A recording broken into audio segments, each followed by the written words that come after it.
Ibnu Al-Farabi, juga dikenal sebagai Abu Nasr Al-Farabi, adalah seorang filsuf dan ilmuwan muslim yang hidup sekitar abad ke-9 hingga 10 Masehi. Ia dilahirkan sekitar tahun 872 di Farab, Kazakhstan, yang saat itu merupakan wilayah Kekaisaran Islam. Al-Farabi dikenal sebagai salah satu tokoh penting dalam sejarah filsafat Islam dan dikenal sebagai pemimpin kedua setelah Aristoteles dalam tradisi filsafat Islam. Ia merupakan seorang filsuf politik, pemikir sosial, dan musikus yang terkenal. Karya-karya Al-Farabi meliputi berbagai bidang, termasuk filsafat politik, etika, metafisika, dan filsafat agama, serta dilanjutkan dengan logika, psikologi, dan musik. Salah satu karyanya yang terkenal adalah Al-Madinah Al-Fadilah, yang membahas tentang teori politik dan masyarakat ideal. Al-Farabi juga berupaya memadukan filsafat Yunani klasik, terutama Aristoteles dan Plato, dengan ajaran Islam. Ia memainkan peran penting dalam memperkenalkan pemikiran Aristoteles kepada dunia muslim, dan karyanya mempengaruhi banyak filsuf dan cendekiawan muslim setelahnya. Ibnu Al-Farabi adalah salah satu tokoh penting dalam sejarah pemikiran Islam, dan warisan intelektualnya terus mempengaruhi perkembangan filsafat dan ilmu pengetahuan di dunia muslim dan di luar itu. Guru utama Al-Farabi dalam bidang filsafat adalah seorang filsuf muslim bernama Yaqub bin Ishaq Al-Kindi, juga dikenal sebagai Al-Kindi. Al-Kindi adalah seorang tokoh penting dalam pengembangan filsafat dan ilmu di dunia muslim pada masanya. Ibnu Al-Farabi juga dipengaruhi oleh pemikiran Aristoteles dan Plato, serta pemikiran filsuf-filsuf Yunani yang lainnya. Ibnu Al-Farabi hidup pada masa gejolak di mana perpindahan kekuasaan antara Kekaisaran Turki dan Kekaisaran Islam Abbasiyah. Kehidupannya sangat dipengaruhi oleh perubahan politik dan sosial pada masa itu. Al-Farabi juga dikenal sebagai seorang sarjana yang sangat produktif. Ia melakukan perjalanan yang luas dalam mencari pengetahuan dan mengajar di berbagai kota seperti Baghdad, Kairo, dan Aleppo. Dia juga bekerja sebagai penasihat dan pengajar di istana beberapa penguasa pada zamannya. Al-Farabi memberikan kontribusi penting dalam teori musik dalam karyanya. Al-Farabi menulis tentang teori musik dalam beberapa karyanya, terutama dalam bukunya yang terkenal yang dikenal sebagai Kitab Al-Musiki Al-Kabir atau The Great Book of Music. Dalam karya ini, Al-Farabi mengembangkan teori musik yang didasarkan pada pemikiran Yunani klasik, terutama Aristoteles dan Pythagoras. Ia menjelaskan konsep-konsep seperti harmoni, interval, skala musik, dan keterhubungan antara suara dan emosi. Al-Farabi juga mempelajari dan mengklasifikasikan instrumen musik yang digunakan pada zamannya.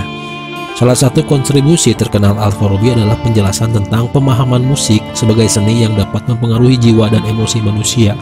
Ia menggambarkan konsep musik terapeutik di mana musik dapat digunakan untuk menyembuhkan dan mengatur suasana hati. Walaupun Al-Farabi tidak menciptakan nota musik, kontribusinya dalam teori musik dan pemahaman filosofis tentang musik berpengaruh besar pada perkembangan musik di dunia Islam dan di luar itu. Karya-karyanya menjadi rujukan penting bagi para pemikir dan musisi pada masa itu dan berpengaruh pada perkembangan teori musik di masa depan.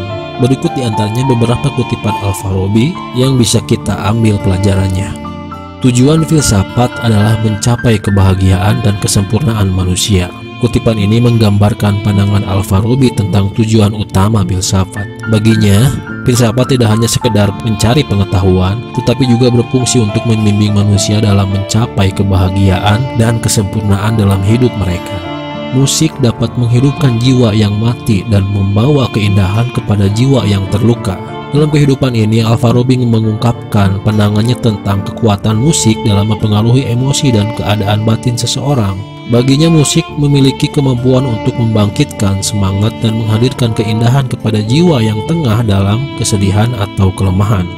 Negara yang baik adalah negara yang didirikan di atas prinsip-prinsip keadilan dan kebijaksanaan. Al-Farabi menekankan pentingnya keadilan dan kebijaksanaan dalam mendirikan dan mempertahankan sebuah negara yang baik. Menurutnya, keadilan dan kebijaksanaan harus menjadi dasar dalam mengatur masyarakat agar tercipta ketertiban, keadilan, dan kesejahteraan. Pemimpin yang bijaksana adalah mereka yang memperjuangkan kepentingan umum dan kebahagiaan rakyatnya. Al-Farabi menganggap pemimpin yang bijaksana adalah mereka yang mendedikasikan diri untuk mengabdi kepada kepentingan umum dan kebahagiaan terhadap masyarakatnya. Bagi Al-Farabi, pemimpin yang baik adalah bertanggung jawab untuk memajukan kesejahteraan masyarakatnya secara keseluruhan. Pendidikan adalah kunci untuk mencapai masyarakat yang baik. Kutipan ini menggarisbawahi pentingnya pendidikan dalam membentuk masyarakat yang baik dan berkembang.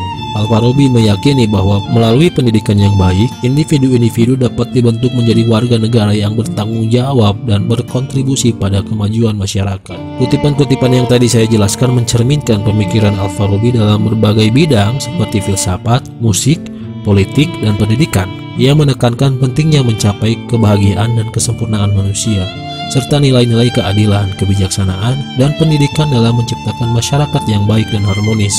Dari pemikiran Al-Farabi, mungkin generasi masa depan dapat mengambil beberapa pelajaran dan prinsip yang relevan. Di antaranya adalah pentingnya pendidikan. Al-Farabi menekankan pentingnya pendidikan dalam membentuk individu yang berkualitas dan masyarakat yang baik. Generasi masa depan dapat memperhatikan dan menghargai pentingnya pendidikan yang menyeluruh, baik dalam bidang akademik maupun moral, untuk mencapai kemajuan yang berkelanjutan. Pemimpin yang bijaksana. Al-Farabi menggambarkan pemimpin yang baik sebagai mereka yang mendedikasikan diri untuk melayani kepentingan umum dan kebahagiaan rakyat. Generasi masa depan dapat mengambil inspirasi untuk mengembangkan kepemimpinan yang bertanggung jawab, adil, dan berorientasi pada kesejahteraan bersama. Keadilan dan kebijaksanaan. Al-Farabi menekankan prinsip-prinsip keadilan dan kebijaksanaan sebagai dasar dalam bentuk masyarakat yang baik. Kita dapat berusaha untuk mempromosikan keadilan sosial dan kebijaksanaan dalam pengambilan keputusan, serta memerangi segala bentuk diskriminasi dan ketidakadilan. Menghargai kekuatan musik dan seni. Al-Farabi mengakui kekuatan musik dalam memengaruhi emosi dan membawa keindahan kepada jiwa. Generasi masa depan mungkin dapat menghargai seni dan musik sebagai alat menyampaikan pesan, menginspirasi, dan menciptakan kebersamaan dalam keragaman budaya. Kolaborasi dan saling pengertian. Al-Farabi hidup dalam periode gejolak secara politik dan emosional. Namun ia mengusulkan ide-ide tentang saling pengertian, kerjasama, dan dialog antar budaya. Mungkin kita dapat mengadopsi semangat ini dan berusaha membangun dunia yang lebih toleran, inklusif, dan saling mendukung. Pemikiran-pemikiran ini menekankan pada pentingnya pendidikan, kepemimpinan yang bertanggung jawab, keadilan, seni, dan kolaborasi dalam menciptakan masyarakat yang harmonis dan berkelanjutan. Dengan mengadopsi nilai-nilai ini, generasi masa depan dapat berkontribusi untuk menciptakan dunia yang lebih baik bagi semua orang. Terima kasih telah menonton video ini, yaitu tentang Al-Farabi, seorang filsuf dan ilmuwan muslim yang memiliki pengaruh besar dalam sejarah pemikiran Islam. Melalui pemikirannya, Al-Farabi mendorong kita untuk merenungkan tentang tujuan kehidupan secara keseluruhan. Marilah kita bersama-sama mengadopsi nilai-nilai yang diajarkan oleh Al-Farabi dalam kehidupan sehari-hari, dengan memperhatikan pendidikan yang berkualitas, kepemimpinan yang bijaksana, keadilan, seni, dan bekerja sama, lalu saling memahami. Kita dapat berperan aktif dalam menciptakan dunia yang lebih baik dan harmonis. Jangan lupa untuk menekan tombol like, subscribe, dan aktifkan lonceng notifikasi agar tidak ketinggalan video kita yang lainnya. Terima kasih atas perhatiannya dan sampai jumpa di video selanjutnya.